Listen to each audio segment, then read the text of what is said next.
सुनते कानों धड़कते दिलों, आप सबको हमारी तरफ से अस्सलाम वालेकुम।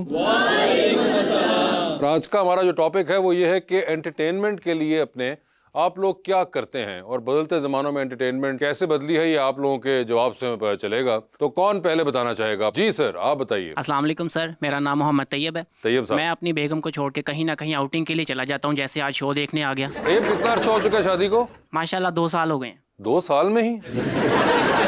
ये जज्बा तो 20 साल बाद आता है। जी और कोई? जी मैडम। सर, मैं अपने इंटरटेनमेंट के लिए मौजूदा दौर में अपनी बुक्स को नहायत इज्जत और एहतराम के साथ बैग में डालती हूँ और मूवीज देखने लगती हूँ।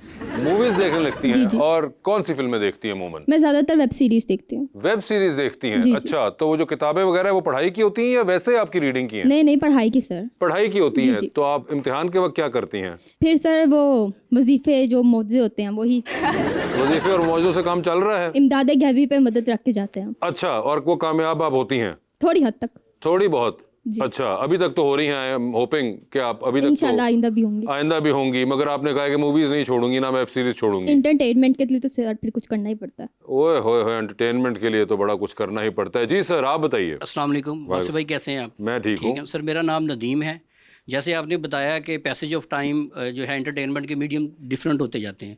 पहले जैसे भाई ने बताया जब अनमैरिड थे तो ऐसे ही थे, कभी कहीं चले गए कभी कहीं चले गए, मगर अब मोस्टली फैमिली के साथ टाइम स्पेंड करने को प्रेफरेंस देते हैं। जैसे खाना खाने चले गए, मोस्टली जब इंजॉय करना हो लॉन्ग ड्राइव पे चले जाते हैं। लॉन्ग ड्राइव अकेले करते हैं या? नहीं, फैमिली के साथ। अच्छा, फैमिली के साथ ही? शादी से पहले थे, अब फैमिली के साथ ज़्यादा उनको टाइम देते हैं। ठीक है। ये आपके कितने साल हो गए शादी को? सर माशाल्लाह 17 ईयर हो। माशाल्लाह 17। देखिए 17 के बाद ऐसा होता है। ये भी एक वक्त डे होता वन से है। ऐसा है सर। हाँ नहीं, अभी उनके सिग्नल नहीं आ रहे वो वाले।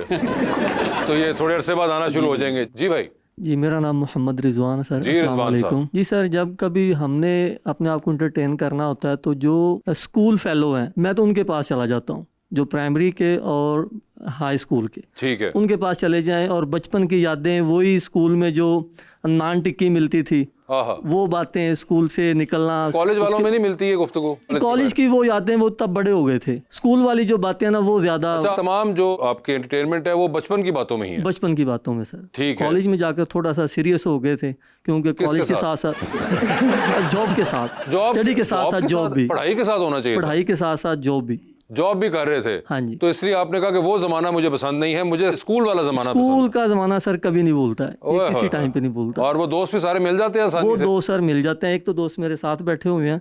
ये आपके दोस्त हैं? जी सर, मेरे दोस्त हैं। ये मेरे प्राइमरी के दोस्त हैं। सर, दोस्त को माइक दीजिए जरा।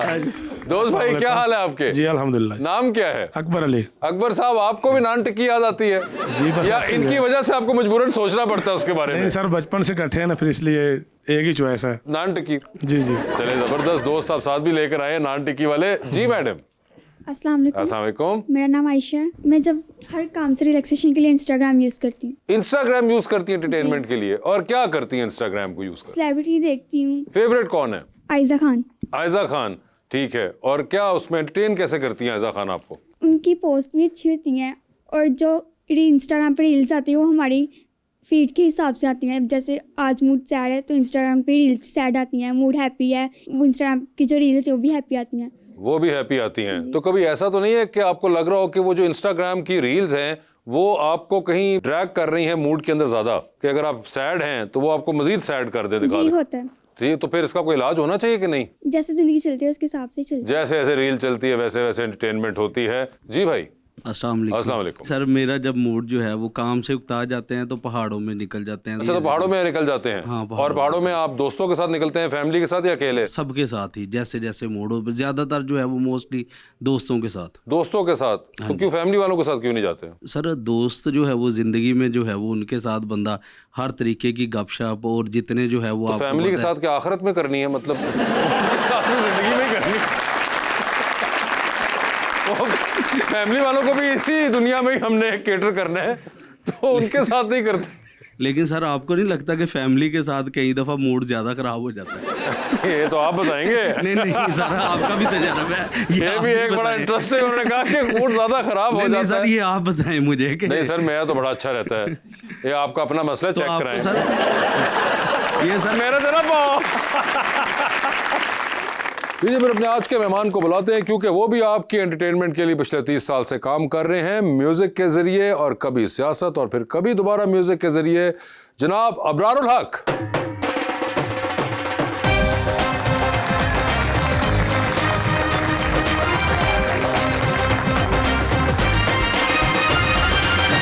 अबरार भाई क्या हाल है? अल्लाह के शुक्र, आप सुनाएं। बिल्कुल ठीक ठाक सर। आपके आने से पहले बात कर रहे थे कि एंटरटेनमेंट के लिए क्या करते हैं लोग, तो मुख्तलिफ लोगों ने अपना तज्जिया दिया। कुछ ने कहा फैमिली के साथ, जो हजरात थे उन्होंने कहा अकेले निकल जाते हैं दोस्तों के साथ, खवातीन ने कहा कि सोशल मीडिया के थ्रू हम अपने आप को एंटरटेन करते हैं, टिकटॉक, इंस्टाग्राम, रीलें, ब्ला ब्ला। आप एंटरटेनमेंट के लिए क्या करते हैं? ऑनेस्टली जब मुझे टाइम मिलता है ना, तो क्रिएटिविटी जो होती है या कुछ लिखना, कोई नई चीज़ बनाना, वो मेरे लिए एंटरटेनमेंट होती है। इसमें मैसेज लिखना भी शामिल है? नहीं, ऐसे नहीं। अगर कोई सॉन्ग लिख लेना, वो तो आपका काम है, तो आप उसको मैं बड़े पैशन के साथ, वो काम बन जाता है बाद में जब लिखा जाता है कुछ, लेकिन वो मैं एंटरटेनमेंट के लिए, अच्छा वक्त गुजारने के लिए, खुश होने के लिए लिखता हूँ। यार मुझे बताएं, आप कॉन्सर्ट पे गए, आपने एक दिन में 2 कॉन्सर्ट कर दिए, मे भी कोई रिकॉर्डिंग भी कर दी, अब उसके बाद आपने तो क्रिएटिव काम कर दिया, अब आप क्या करें? नहीं, कॉन्सर्ट कोई क्रिएटिव काम नहीं है। कॉन्सर्ट तो रिप्रोडक्शन है ना। आपने जो पहले क्रिएटिव काम किया था वो तो आप रोज़ एक कर रहे हैं, वो आप कह सकते हैं कि आप अर्निंग के लिए कर रहे हैं या थोड़ा बहुत उसी को एंजॉय कर रहे हैं म्यूज़िक को। बट जो रियल एंटरटेनमेंट है जिसमें आप खुश होते हैं, वो एक्टिविटी है जो मुख्तलिफ लोग, जैसे अभी बता रहे थे, कोई खेल के करता है, कोई फ़ोन पे करता है। जो सबसे इंटरेस्टिंग मुझे लगा, उसने कहा मैं फैमिली से दूर रह के बड़ी खुशी मुझे मिलती है। तो हर तरह के लोग माशाल्लाह यहाँ बैठे हैं, डाइवर्स किस्म की ऑडियंस है। लेकिन ये जो क्रिएटिव काम है, आई एम श्योर आप भी इसमें एंजॉय करते होंगे। कोई ड्रामा लिखते हैं या कुछ लिखते हैं। मैं भी आजकल एक लिख रहा हूँ, एक शॉर्ट फिल्म। अच्छा। हाँ जी, वो लिख के, और जब उसको मैं दोबारा पढ़ता हूँ, जो मुझे तस्कीन मिलती है कि मेरा मैसेज भी आगे जा रहा है, इसमें ह्यूमर भी है, इसमें एक सटायर भी है, इसमें एक इंटेलेक्चुअल कंटेंट भी है, वो करके मुझे बड़ा मज़ा आता है। वो करते हैं अपनी एंटरटेनमेंट के लिए। हाँ, लेकिन अगर शॉर्ट अगर आप देख लें, वो जो कि आजकल नहीं हो पा रहा, वो है कि क्रिकेट, मेरा एक क्रिकेटर, वो अगर मुझे मिल जाए तो मैं। अच्छा, अभी तक क्रिकेट पसंद है? अभी तक पसंद है, खेलने की हद तक। खेलने की हद तक, बिल्कुल। मगर मुझे ये बताएं, अभी रीसेंट टाइम्स के हमने देखा है कि अबरारुल हक साहब का कमबैक हुआ है, और बड़ा इंटरेस्टिंग किस्म का कमबैक हुआ है, और ये बड़ा रेयर भी हमने देखा है पाकिस्तान की म्यूजिक इंडस्ट्री के अंदर। एक करियर जो कि माशाल्लाह 30 इयर्स का हो चुका हुआ है, उसके अंदर आना, फिर उसको छोड़ जाना, और फिर उसके बाद दोबारा वापस आ जाना सक्सेसफुली। ये बड़ी अमेजिंग जर्नी रही है। अजीब है, मतलब इसमें मैं ये भी नहीं कह सकता कि मेरा कोई बड़ा नया काम मार्केट में आया है या मैंने नए गाने बनाए, सवाए इसके वो जो जेन ज़ी रानो, हाँ, और उसके अलावा कोई नहीं। और बल्कि ये बसंत पे तो चले, बहुत सारी जेनजीज ने गाने सुन लिए, पुराने भी। उन्होंने नच पंजाबन तो पहले सुना हुआ था, कुड़ियाँ लाहौर दियाँ, जट चढ़िया कचहरी भी सुन लिया। लेकिन इससे पहले जो न्यू ईयर पे मेरा जो गुजरावाला में कॉन्सर्ट हुआ, मैं हैरान हुआ कि उसमें 1 लाख के करीब लोग आए, जो मेरे लिए बड़ी हैरान कुन बात थी। और उस कॉन्सर्ट में कोई और आर्टिस्ट भी नहीं था ऐसा। तो वो फिर तीसरे गाने के बाद ख़त्म हो गया, क्योंकि वो इतना वो लोग स्टेज पे चढ़ गए थे। और पुराने वाली वाइब मुझे याद आई जब ऐसे हुआ करता था। अच्छा, मगर ये भी एक बड़ी इंटरेस्टिंग, आई डोंट नो कभी आपने इसका इस तरह तज्जिया किया कि नहीं, कि जब आपने स्टार्ट किया तो उस वक्त पंजाबी म्यूजिक की एक बहुत पीक आई, जो कि ब्रिटिश पंजाबी, इंडियन पंजाबी, इन सब की तरफ से हो रहा था, और दिलेर मेहंदी भी उसी वक्त राइज हुए, और एक पूरा एक राइज करके वो 2006, 7, 8 तक गई। उसके बाद एक पंजाबी म्यूजिक बैक फुट पे आ गया, और अभी पिछले कुछ 7-8 सालों में, 9 सालों में, एक पंजाबी म्यूजिक की एक और दोबारा राइज आई है, जो कि वेस्ट में भी आई है, फिर अगेन इंडियन पंजाब से भी आई है, कैनेडियन पंजाब, ब्रिटिश जो पंजाबी हैं वो भी उसमें आ गए हैं, और अब आपने दोबारा आके जब काफिला ज्वाइन किया तो वो दोबारा राइज पे है। अच्छा, इसमें जो काफिला आपने जो कहा ना कि दोबारा ज्वाइन किया, ये एक रेलेवेंट बात है, क्योंकि मैं को 12-14 साल म्यूज़िक से दूर रहा हूँ। आपको पता ही है, एक हम पॉलिटिकल स्ट्रगल में थे, और उसमें मोस्टली जो क्रिएटिव काम भी हो रहा था तो वो एक पॉलिटिकल पार्टी को लेकर, उसके मंशूर को लेकर उसमें गाने लिखे जा रहे थे, है हक हमारा आज़ादी, नीचे उतरो मसनद से, वगैरह वगैरह, उस तरह के गाने भी थे। और वो चूँकि आप मेंटली भी उसके बिल्कुल अंदर होते हैं, ज़हनी तौर पर आप वही सुन रहे होते हैं, वही आप कह रहे होते हैं, तो उसके अंदर था। तो इसमें जो एंटरटेनिंग म्यूज़िक था उससे मैं दूर था, और वो मैं चाहता भी था तो नहीं लिख पा रहा था। लेकिन जैसे ही अब वो जाहिर है उससे हमें बाहर आना पड़ा, तो उसके बाद फिर इंसान कुछ ना कुछ तो करता है, यू नो। सो वो वापस म्यूज़िक को, मुझे बड़े भाई कहने लगे तुमने फैक्ट्री बंद की हुई है। मैंने कहा फैक्ट्री कौन सी है मेरी? कहते हैं ये जो तुझे अल्लाह ने गला दिया हुआ ना, ये तेरी फैक्ट्री है।